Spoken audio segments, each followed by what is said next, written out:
Los padres de Henry Winkler escaparon de la Alemania nazi, pero no pudieron evitar llamar a su hijo perro tonto.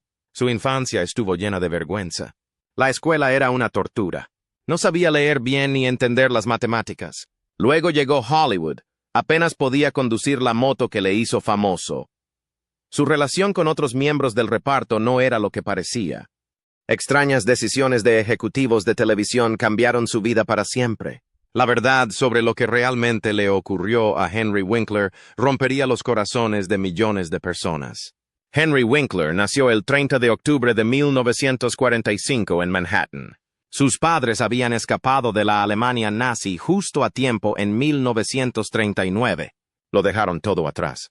Su tío no lo logró. Se retrasó y murió en el Holocausto. Esa tragedia nunca abandonó a la familia. Fue como una sombra que planeó sobre la infancia de Henry. Su padre reconstruyó su negocio maderero en Nueva York. Su madre también trabajaba allí. Creían que la seguridad pasaba por el dinero y la educación, pero Henry no encajaba en su plan. La escuela no tenía sentido para él. Se esforzaba mucho, pero nada parecía funcionar. Sus notas eran malas. Sus padres no entendían por qué. Le llamaban perro tonto cuando suspendía. Le quitaban la tele. Le impedían salir. Le castigaban una y otra vez. No era perezoso. Simplemente no podía explicar qué le pasaba. Su casa tampoco era tranquila. Sus padres se peleaban a menudo. Las discusiones fuertes llenaban su casa. Henry se sentía pequeño, como si nunca pudiera hacer nada bien. Cuando estaba en el instituto, arrastraba una profunda vergüenza. Creía que era estúpido. Nadie sabía que tenía dislexia. No podía leer bien. No sabía deletrear. Las matemáticas eran una pesadilla. Los profesores le mandaban al rincón. Los compañeros se reían cuando tropezaba con las palabras. Nunca le dijo a nadie cuánto le dolía, no tenía ni idea de que padecía una enfermedad de verdad. No lo descubrió hasta los 31 años. A su hijastro le diagnosticaron primero. Fue entonces cuando Henry por fin lo entendió. Que no era culpa suya. Más tarde dijo, no fui estúpido. Tenía algo con el nombre. Ese momento lo cambió todo. Explicó por qué la escuela siempre había sido tan difícil. Por qué tenía que memorizar todo en lugar de leer. Pero incluso antes de eso, algo dentro de él se negaba a rendirse. A los 14 años, tomó una decisión. Quería ser actor. A sus padres no les gustaba. Querían que se uniera al negocio familiar. Pero actuar era diferente. Cuando subió al escenario, la vergüenza desapareció. Ya no estaba perdido. En Idle Grotto, interpretó a Billy Budd en una obra escolar. La gente aplaudió. Por una vez, no se sintió destrozado. Ese aplauso se quedó con él.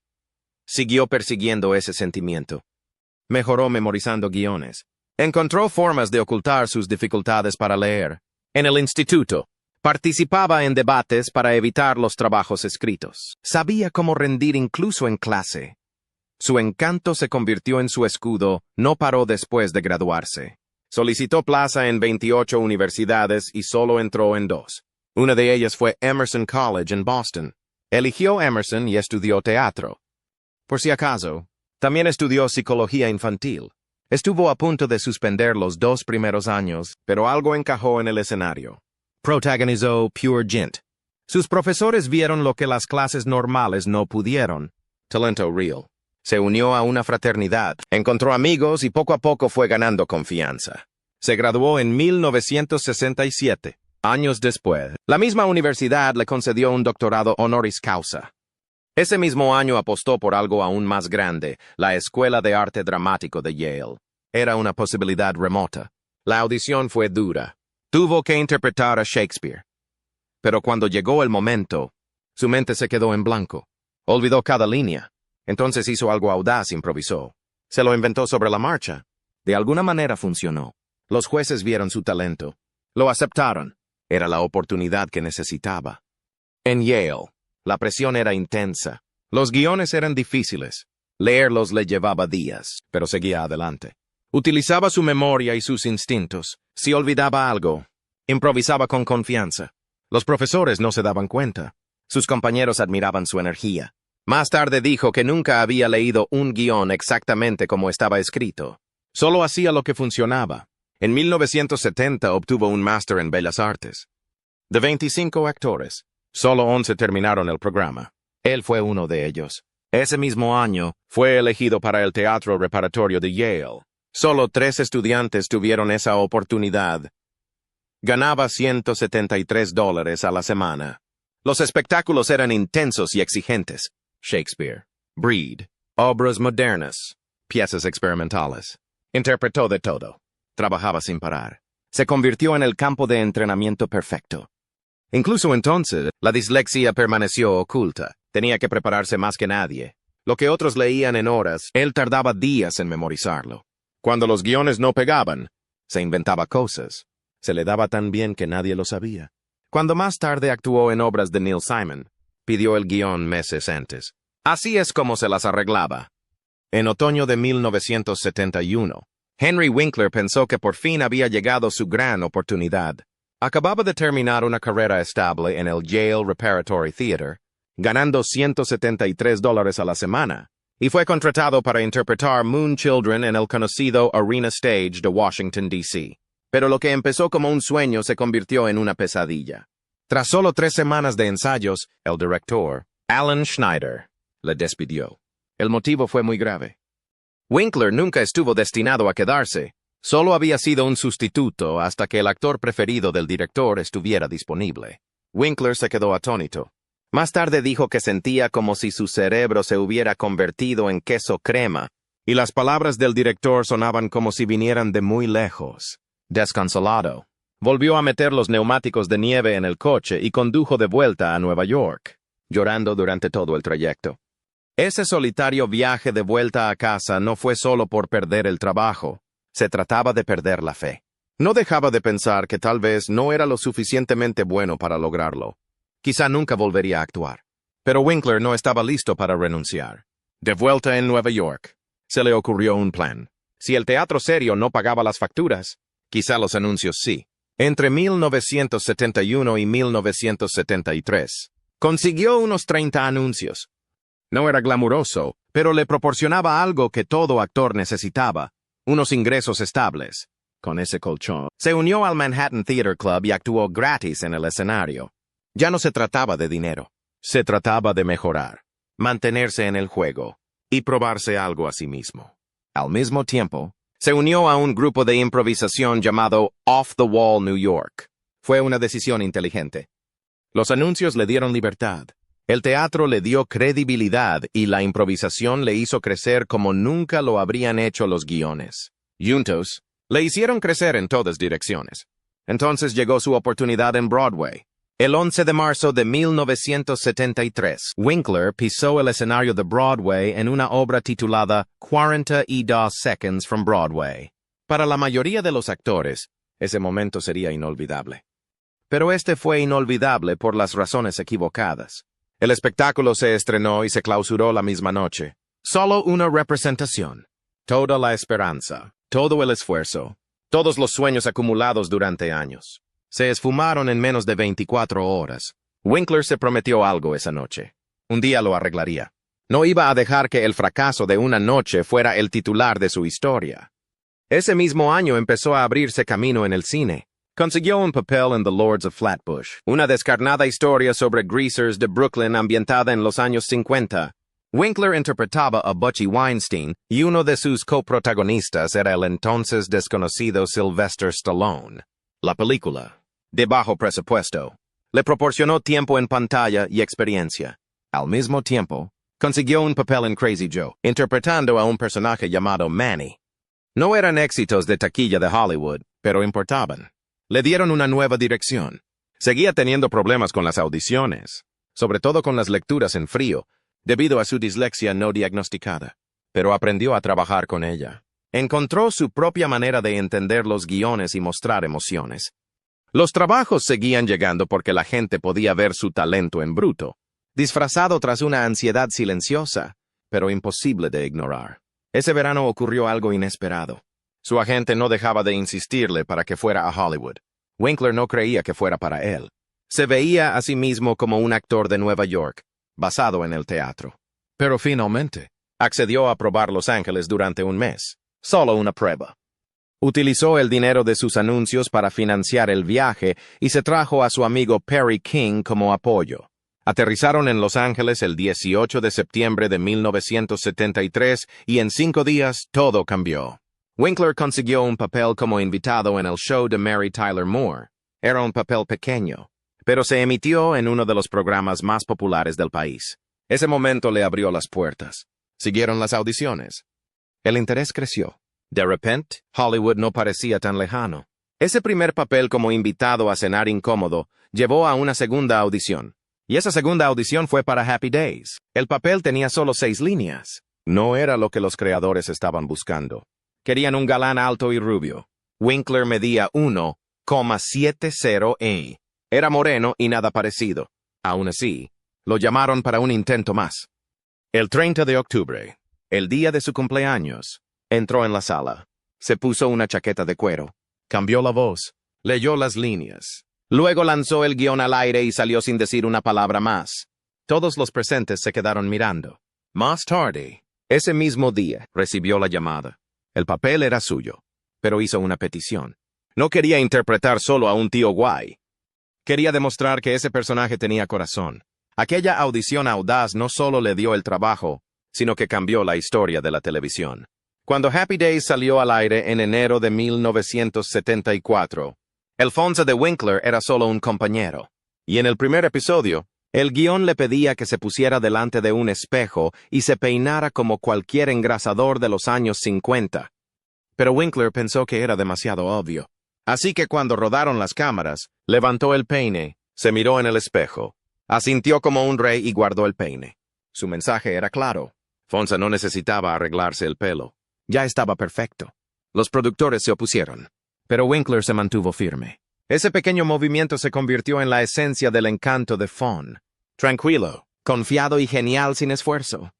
Fue un momento de instinto que convirtió al personaje de un papel secundario en una estrella. Pero esa imagen genial casi nunca llegó a despegar por una cosa, su chaqueta. La cadena temía que dejar que Fon vistiera de cuero le hiciera parecer un criminal. Así que, durante toda la primera temporada, hicieron que Winkler llevara chaquetas de tela, incluida una de color verde chillón que quedaba completamente mal. Gary Marshall, el director de la serie, tuvo una idea. Convenció a la ABC de que Fonsa podía llevar cuero, pero solo si estaba cerca de su moto por razones de seguridad. Así que Marshall empezó a poner la moto de Fon en casi todas las escenas. A veces no tenía sentido, pero funcionaba. En la segunda temporada, la chaqueta de cuero ya era permanente. Se convirtió en un icono hasta el punto de que, en 1980, Winkler donó una al Smithsonian, donde sigue siendo una pieza de la cultura pop estadounidense. Esa moto, sin embargo, venía con un secreto. Henry Winkler no podía conducirla, ni siquiera un poco. De hecho, le aterrorizaban las motos. Solo la condujo una vez cuesta arriba durante 17 segundos, y eso fue todo. Un día, en el plató, le pidieron que moviera la moto unos metros. Debido a su dislexia, no podía distinguir los controles. Giró el acelerador, no pudo encontrar el freno y salió disparado hacia adelante. El equipo de cámaras se quitó de en medio. Él y la moto se deslizaron bajo un camión. Los productores se apresuraron a acercarse, no para ver cómo estaba, sino para comprobar si la moto alquilada estaba dañada. Después de eso, se les ocurrió un truco. Pusieron la moto sobre una tabla de madera con ruedas de goma y tiraron de ella como si fuera un niño pequeño en un carrito. Irónicamente, la moto en sí tenía un pasado famoso. Era la misma que Steve McQueen usó en La Gran Evasión. Cuando Happy Days empezó en enero de 1974, Fonsa nunca estuvo destinado a ser una estrella. En el piloto, solo tenía 6 líneas. Richie Cunningham, interpretado por Ron Howard, debía ser el centro de atención. Pero en diciembre de ese mismo año, todo cambió. Un episodio navideño puso a Fona en el punto de mira, y el público enloqueció. Cuando Winkler se fue de gira publicitaria, más de 20,000 fans se agolparon en unos grandes almacenes de Dallas solo para verle. Los índices de audiencia se dispararon. ABC vio los números y empezó a reestructurar el programa en torno a Fonsa. Incluso pensaron en renombrarlo Fon's Happy Days. En la tercera temporada, él era el protagonista.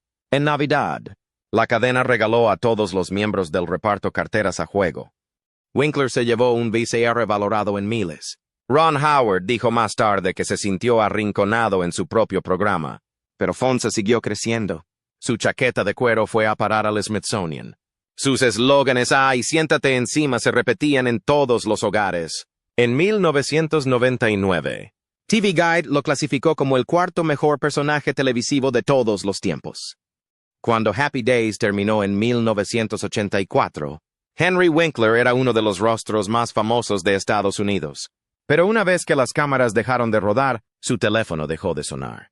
Durante casi 10 años, nadie quería contratarlo. Él era el jefe y nada más. Los directores no podían ver más allá de la chaqueta de cuero, los eslóganes o la imagen de chico guay. Henry dijo que le causaba un dolor psíquico debilitante. Incluso con una familia que le quería y un techo bajo el que cobijarse, se sentía perdido. Había rechazado el papel protagonista en Grecia, una decisión destinada a evitar el typecasting. Pero no importaba. En cada sala de audiciones, todo lo que veían era a Fonzie, y eso lo quebró. Pero Henry no se rindió. En lugar de eso, pivotó. Mientras aún estaba en los días felices, había comenzado silenciosamente su propia compañía, Fair Dinkum Productions. En 1987, ya tenía un contrato con un gran estudio. Ya no solo actuaba, estaba produciendo proyectos reales. Uno de los más importantes fue MacGyver, que se convirtió en un éxito e incluso ganó un premio Genesis en 1991. También ayudó a dar vida a The Sure Thing, Sightings y So Weird. Su nombre empezó a aparecer de nuevo en los créditos, no delante de la cámara, sino detrás de ella. Eso fue suficiente para mantenerlo en el juego. Luego dio otro salto, la dirección. En 1988, dirigió Recuerdos de mí, una sentida película con Billy Crystal. 5 años después, dirigió Poli y Medio, protagonizada por Burt Reynolds. No fue un éxito de taquilla, pero la hizo la compañía de Ron Howard. Sí, es Ron Howard, su viejo amigo de Happy Days. Poco a poco, Henry volvía a demostrar su valía, esta vez sin las Fs. Al mismo tiempo, ocurrió algo inesperado. Ganó un Emmy. No fue por actuar. Fue por dirigir y producir un especial de la CBS sobre las vacaciones escolares en 1984, protagonizado por Scott Baio. Abordaba temas serios de la adolescencia y le valió un Emmy diurno al mejor especial infantil. Fue un salvavidas. Mientras Hollywood seguía rechazándole como actor, la industria reconocía silenciosamente su talento entre bastidores. Siguió trabajando en programas infantiles y cosechó más premios. No les importaba si era Fonsa, solo sabían que podía contar una historia. Mientras todo esto sucedía, su vida personal se mantenía sólida como una roca. Henry se casó con Stacy Weitzman en 1978. Tenía un hijo pequeño, Jed, que ya quería a Fonzie antes incluso de que Henry entrara en sus vidas. Juntos tuvieron 2 hijos más, Zoe en 1980 y Max en 1983. Ahora, décadas después, tienen 6 nietos. Uno de ellos, Ace, de 11 años, tiene una tradición con Henry, coleccionar vasos de chupito de cada ciudad que visita el abuelo. A Henry le encanta llevarlos a todos a espectáculos y cenas. Cuando le preguntaron por el secreto de su matrimonio, dijo que se trataba del oído, de escuchar, no solo de amar. Pero tras el encanto y el éxito, Henry guardaba un dolor secreto que se remontaba a la infancia. Una noche, cuando Jed tenía dificultades con una tarea escolar, Henry lo regañó y le dijo que desarrollara todo su potencial. Se sentía extrañamente familiar. Fue entonces cuando él y Stacy pusieron a Jed a prueba. El diagnóstico, dislexia, y de repente todo encajó. A los 31 años, Henry se dio cuenta de que él también la tenía. Todos esos años de lucha en la escuela, todos los gritos, la vergüenza, la duda de sí mismo, no era pereza, era algo con nombre. Estaba furioso. Dijo que toda la miseria por la que había pasado había sido en vano. Mientras interpretaba al tipo más guay de la televisión, había estado fracasando silenciosamente en las lecturas de mesa, perdiéndose líneas, tropezando con los guiones, sintiéndose como un fraude. Sus padres, que habían escapado de la Alemania nazi, esperaban la perfección. En cambio, le llamaban vago y estúpido. La verdad, ahora lo sabía. Era muy diferente y le cambió. Ese diagnóstico no solo le curó, sino que le impulsó. Sus 2 hijos, Zoe y Max, también fueron diagnosticados más tarde. Se convirtió en una voz alta y orgullosa de la concienciación sobre la dislexia decidido a asegurarse de que ningún niño pasara por lo mismo que él. Y luego fue aún más lejos. En 1990, Henry E. Stacy unieron fuerzas con Steven Spielberg y Kate Capshaw para lanzar la Children's Action Network. Su misión es ayudar a los niños a vacunarse y encontrar familias adoptivas. A lo largo de los años, han ayudado a vacunar a más de 200,000 niños.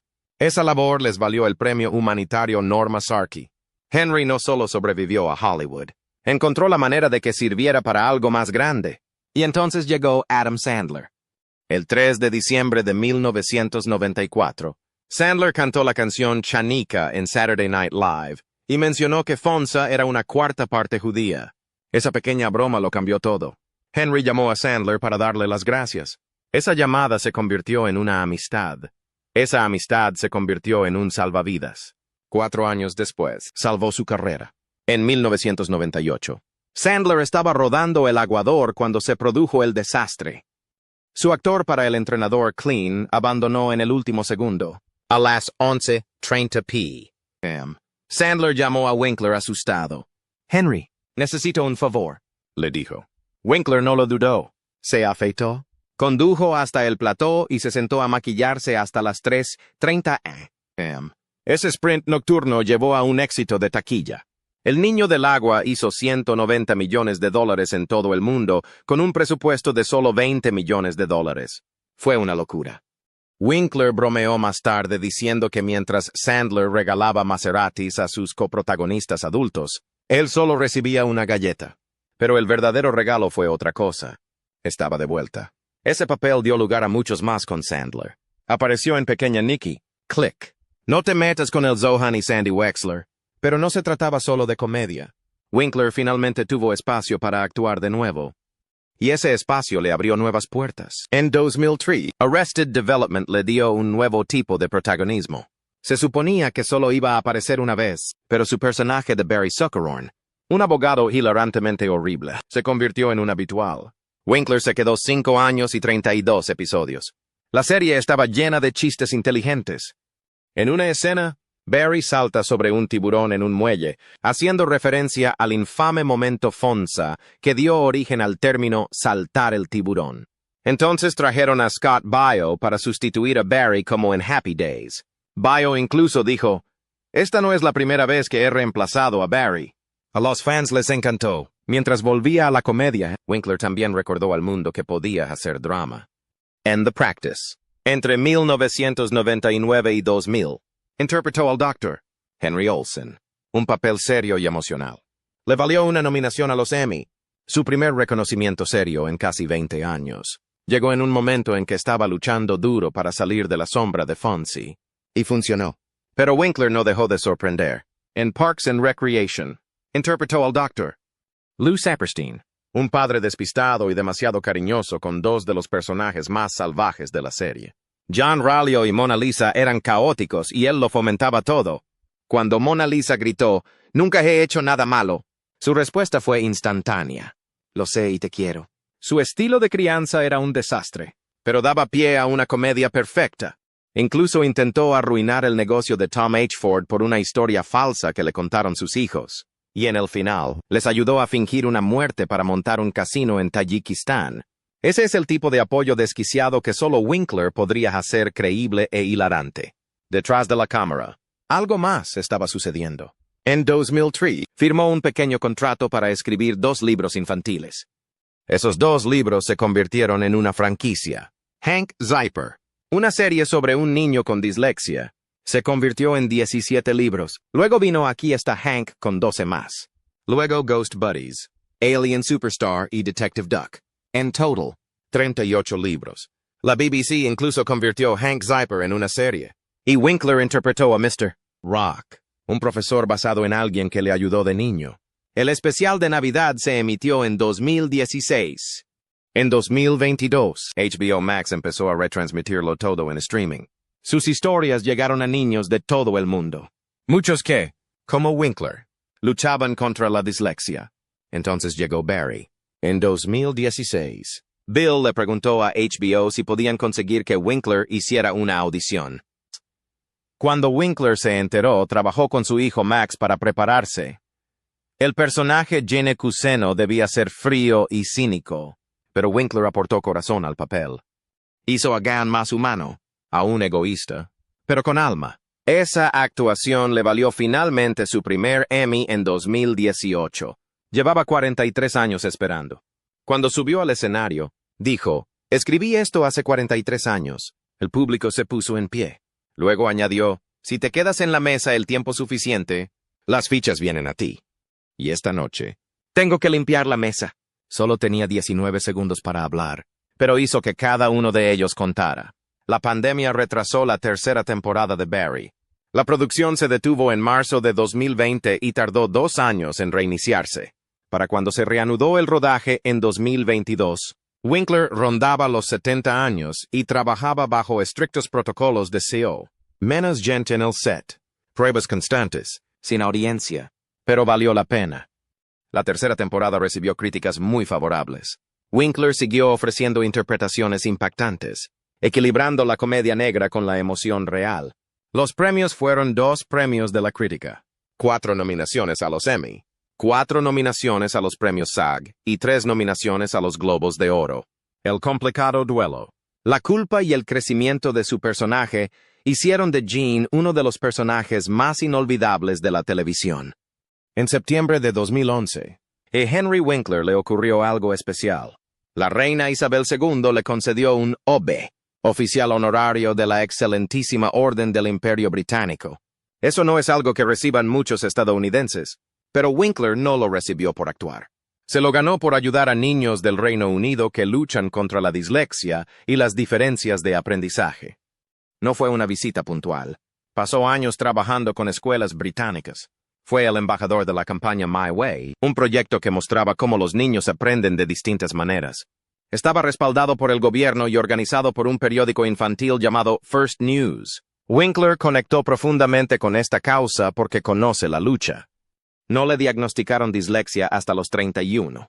Por eso, cuando hablaba a los niños en colegios como el Howard Primary de Cutton o durante sus visitas a Belfast, no era una celebridad más. Era alguien que había pasado por lo mismo. Los niños escuchaban porque veían a alguien como ellos. Su mensaje era sencillo. No estás roto, solo aprendes de otra manera. Ese mensaje dicho desde la experiencia dejó una huella real. El OB no era solo por la fama. Se trataba de las vidas que tocó y cambió. Esa misma empatía recorre su vida personal. Winkler creció sintiéndose incomprendido. Su dislexia pasó desapercibida durante años y afectó al trato que le daban sus padres. Así que cuando fue padre, decidió hacer las cosas de otra manera. Se casó con Stacy Weitzman en 1978 y tuvieron 3 hijos. Zoe, nacida en 1980. Max, nacido en 1983. Y Jed, hijo de Stacy, de una relación anterior. Winkler dijo una vez, «Me encanta la idea de poder escuchar y no reproducir a mis propios padres. Esa idea también se refleja en cómo trata a sus nietos. Ahora tiene 6. India, Ace, Lulu, Jules, Gus y Francis Joan, y un 7º en camino. Cuando el pequeño Ace quiere ir a McDonald's, Winkler no se limita a llevarlo. Primero llama a Zoe, la madre de Ace, para preguntarle si le parece bien. Sigue respetando su papel de padre. Hay una historia sobre Max que se le quedó grabada a Winkler. Max estaba haciendo los deberes con música. Al principio, Henry no lo entendió. Pero entonces se dio cuenta de que tal vez la música no era una distracción. Tal vez ayudaba a Max a bloquear el ruido del mundo. Eso cambió su forma de pensar sobre el aprendizaje. Vio que sus hijos tenían sus propias maneras de concentrarse como él. Zoe también tenía sus propias dificultades. Fue la última de su clase en aprender a leer, pero hoy es profesora de preescolar en Santa Mónica. Ella convirtió esa lucha en algo poderoso. El amor de Winkler va más allá de las notas o los papeles. A uno de sus nietos le encantan las Barbies y a veces lleva vestidos. Algunos podrían enarcar las cejas. Winkler no lo hace. Simplemente